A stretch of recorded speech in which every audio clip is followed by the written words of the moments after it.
Some stories don't begin loudly. They begin quietly, in ordinary days, small conversations, and moments we never expect to matter so much. This is one of those stories.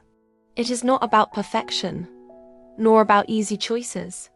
It is about connection, loss, and the slow, brave journey back to life after grief. This is my story. My name is Maureen. I was living in Bujumbura, Burundi, when I met Eric. He was 42 years old and I was 29. At first, there was nothing dramatic about our meeting.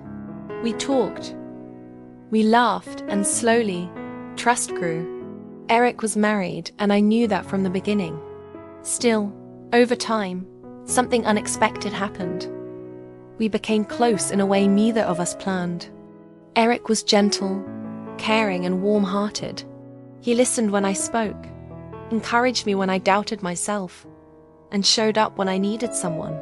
Somewhere along the way, he became more than a companion.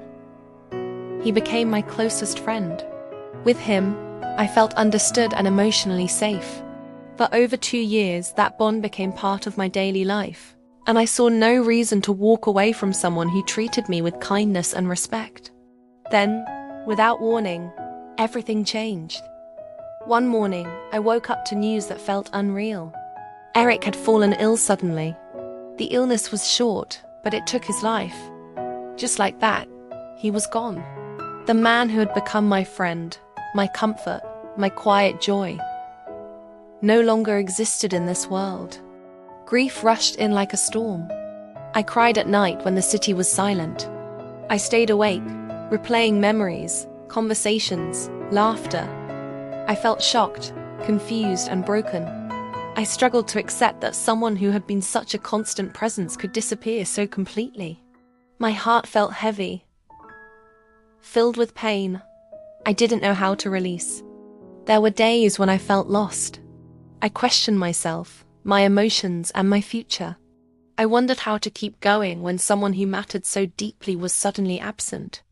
The attachment we shared made the loss even harder, because it was not something I could openly explain to everyone. So I carried much of my pain quietly. But time, though slow and gentle, began to work. I learned that grief does not move in a straight line. Some days were lighter. Others felt just as heavy as the first. Still, I started allowing myself to feel without fighting it. I talked when I needed to. I rested when my heart was tired. I reminded myself that loving deeply was not a weakness.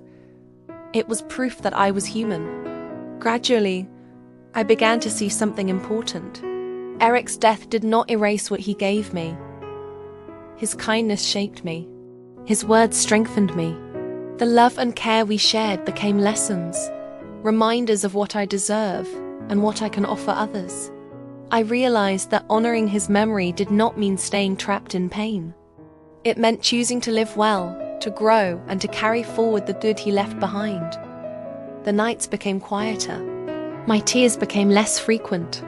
I started smiling again, not because I had forgotten, but because I had healed enough to breathe. Today, I understand that some people come into our lives for a season, not a lifetime. Their presence may be brief, complicated, or unexpected, but it can still be meaningful. Loss changes us, but it does not have to destroy us. I carry Eric's memory with gratitude instead of only sorrow. I carry strength where there was once only pain. And I move forward, wiser, softer, and more hopeful. This story does not end with heartbreak. It ends with resilience. It ends with healing. It ends with the quiet promise that even after loss, life continues, and so do I.